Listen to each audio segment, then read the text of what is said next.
Hello everyone, welcome back to my channel. आज मैं आपको इंग्लिश के वर्ड्स की मीनिंग बताने जा रही हूँ। अगर आप इंग्लिश को अच्छे से बोलना चाहते हैं तो आपको इन वर्ड्स की मीनिंग पता होनी चाहिए। बहुत ही कॉमन वर्ड्स हैं। चलिए स्टार्ट करते हैं आज की क्लास। सबसे पहला वर्ड है अपॉर्चुनिटी। अपॉर्चुनिटी का मतलब होता है अवसर या मौका। जैसे कि मुझे वहाँ जाने का यानी कि मौका मिला, अपॉर्चुनिटी मिली, मैं क्यों ना लूँ, इस तरह से बोला जाता है। तो अपॉर्चुनिटी का मतलब होता है मौका या अवसर। ओके। नंबर 2 है स्पॉइल। स्पॉइल का मतलब होता है बर्बाद होना या बर्बाद कर देना या ख़राब कर देना। ठीक है, ख़राब कर देना या बर्बाद कर देना। उसने तो पूरा ही स्पॉइल कर दिया। स्पॉइल का मतलब बर्बाद कर देना। ओके। नंबर 3 है र्यूमर। र्यूमर बहुत ही कॉमन वर्ड है। र्यूमर का मतलब होता है अफवाह। जैसे कि कहा जाता है ये न्यूज़ तो बिल्कुल अफवाह है। अफवाह यानी कि र्यूमर है। ये जो न्यूज़ स्प्रेड हो रही है वो अफवाह है, यानी कि वो र्यूमर है। ओके। नंबर 4 है स्टैंड। स्टैंड का मतलब होता है खड़े होना। ठीक है, खड़े होना। जैसे कि क्या तुम मेरे लिए खड़े होगे, क्या तुम मेरे लिए स्टैंड लोगे, क्या तुम इस बात का स्टैंड लोगे, इस तरह से बोला जाता है। तो स्टैंड का मतलब होता है खड़े होना। ठीक है। र्यूमर का मतलब होता है अफवाह। स्पॉइल का मतलब होता है बर्बाद कर देना या ख़राब कर देना। अपॉर्चुनिटी का मतलब होता है अवसर या मौका। अगला वर्ड है टॉवेल। टॉवेल का मतलब होता है तौलिया। जब आप बात के लिए जाते हैं या आपको अपना फेस को पोंछना होता है तब आप यूज़ करते होंगे तौलिया का। तो तौलिया यानी कि टॉवेल, तौलिया यानी कि टॉवेल। टॉवेल का मतलब तौलिया। ओके। अगला शब्द है इनफ। इनफ का मतलब होता है काफ़ी, इनफ। और मैंने जितनी भी क्लासेस आपको कराई हैं उसमें इस वर्ड का इस्तेमाल किया है। बहुत से सेंटेंसेस इस वर्ड से मैंने आपको बताए हुए हैं। अगर आपने नहीं देखे हैं क्लासेस तो आप देख लीजिए इससे पहले वाली क्लासेस। तो इनफ का मतलब होता है काफ़ी। इनफ का मतलब काफ़ी। ओके। नेक्स्ट है अगला स्केप। स्केप का मतलब होता है बचकर निकल जाना। ठीक है, यानी कि बच निकलना, बचकर भाग जाना या बचकर निकल जाना। ठीक है, तो स्केप का मतलब हो जाएगा बच निकलना या भाग जाना। स्केप बच निकलना या भाग जाना। नेक्स्ट है नंबर 8 फ्लोर। ठीक है, और इसका मतलब क्या होता है आटा, आटा। ठीक है, फ्लोर आटा। स्केप बच निकलना भाग जाना, इनफ मतलब काफ़ी, लेकिन फ्लोर का मतलब आटा। और नंबर 9 है इसमें, और इसमें डिफरेंस ये होता है, इसकी स्पेलिंग देख लीजिए। इसको पढ़ते हैं फ्लोर, फ्लोर।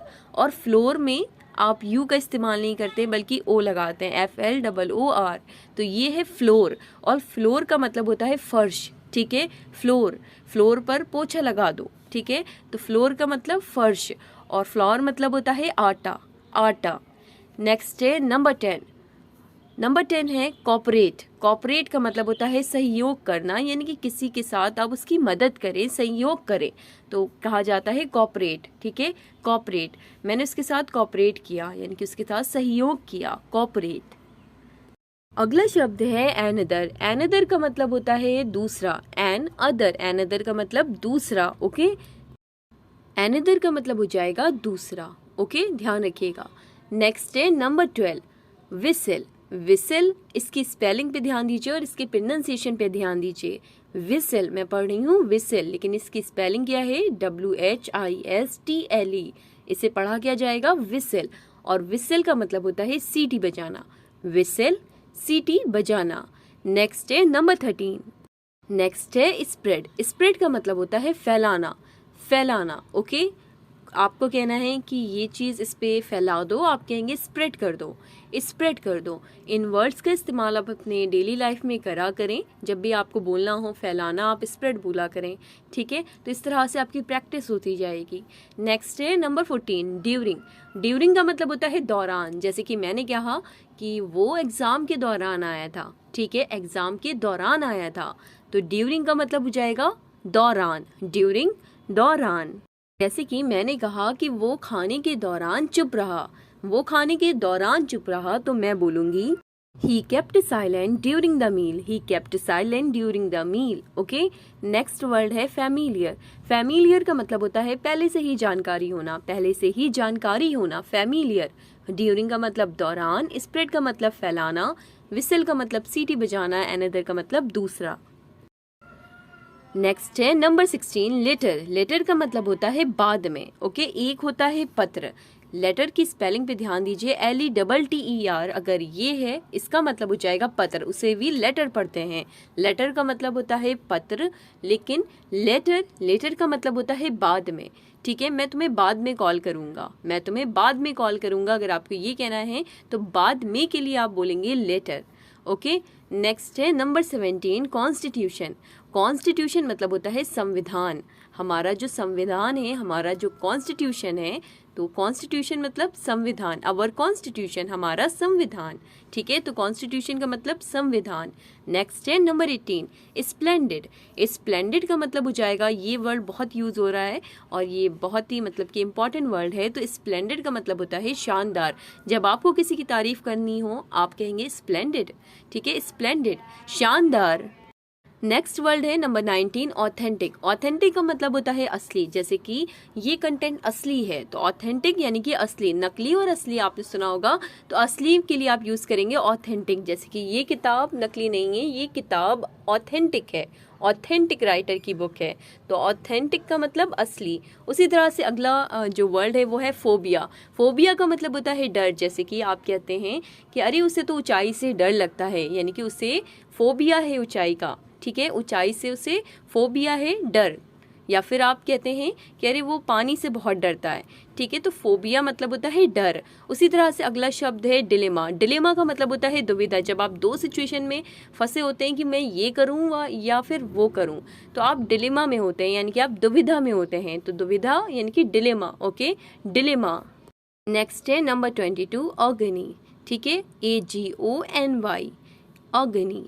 ठीक है, और इसका मतलब क्या होता है? ऑगनी का मतलब होता है बहुत दुख या फिर बहुत दर्द। ओके, बहुत दुख या दर्द के लिए आप ये वर्ड यूज़ करेंगे। नेक्स्ट है नंबर 23, आपको अगर कहना है कि ये डिश अच्छे से सजा दो, ठीक है, तो सजाने के लिए आप बोलेंगे गार्निश, यानी कि इससे अच्छे से गार्निश कर दो इस डिश को। आपने कोई पकवान बनाया, आपने कहा अरे इसमें आप ये सब डालो, इससे अच्छे से गार्निश करो। गार्निश का मतलब होता है सजाना, गार्निश सजाना। ठीक है, गार्निश सजाना। नेक्स्ट है नंबर 24। नेक्स्ट वर्ड है नंबर 24, बिटरे। और बिटरे का मतलब होता है धोखा देना। ठीक है, बिटरे, धोखा देना, उसने मुझे धोखा दिया, इस तरह से आप बोलते हैं, तो धोखा देना यानी कि बिटरे। नेक्स्ट है नंबर 25, अगर आपको कहना है कि ये बहुत घमंडी है, तो घमंडी के लिए आप बोलेंगे एरोगेंट। ये बहुत एरोगेंट है, एरोगेंट मतलब घमंडी। ओके, एरोगेंट है, एरोगेंट, घमंडी। बिटरे, धोखा देना। गार्निश, सजाना। नेक्स्ट है नंबर 26, स्कल। स्कल का मतलब होता है खोपड़ी, स्कल, खोपड़ी। ओके, तो स्कल का मतलब खोपड़ी, एरोगेंट का मतलब घमंडी, बिटरे मतलब होता है धोखा देना, गार्निश मतलब होता है सजाना, एगोनी मतलब होता है बहुत दुख या दर्द। नेक्स्ट है नंबर 27, आस्पेक्ट।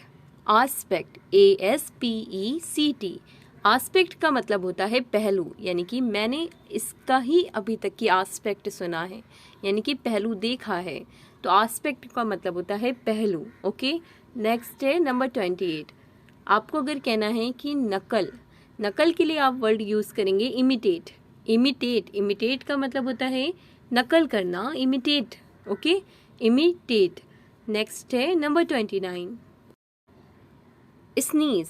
स्नीज, स्नीज का मतलब होता है छींकना, स्नीज, छींकना। स्नीज का मतलब छींकना। ओके, इसका इस्तेमाल हम लोग रोज़ करते हैं ऑलमोस्ट, इस वर्ड का इस्तेमाल। नेक्स्ट है नंबर 30, वर्शिप। वर्शिप का मतलब होता है, आप कहते हैं कि वो वर्शिप कर रही है, यानी कि पूजा करना, वर्शिप।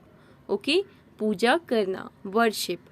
नेक्स्ट है नंबर 31, लास्ट है ये आज की क्लास में, बस इतने ही रखेंगे। तो 31 है जेन्युइन।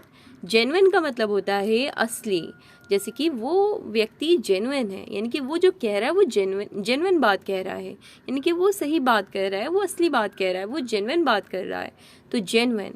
ओके, तो जेन्युइन का मतलब असली, वर्शिप का मतलब पूजा करना, स्नीज मतलब छींकना, इमिटेट मतलब नकल करना, आस्पेक्ट मतलब पहलू।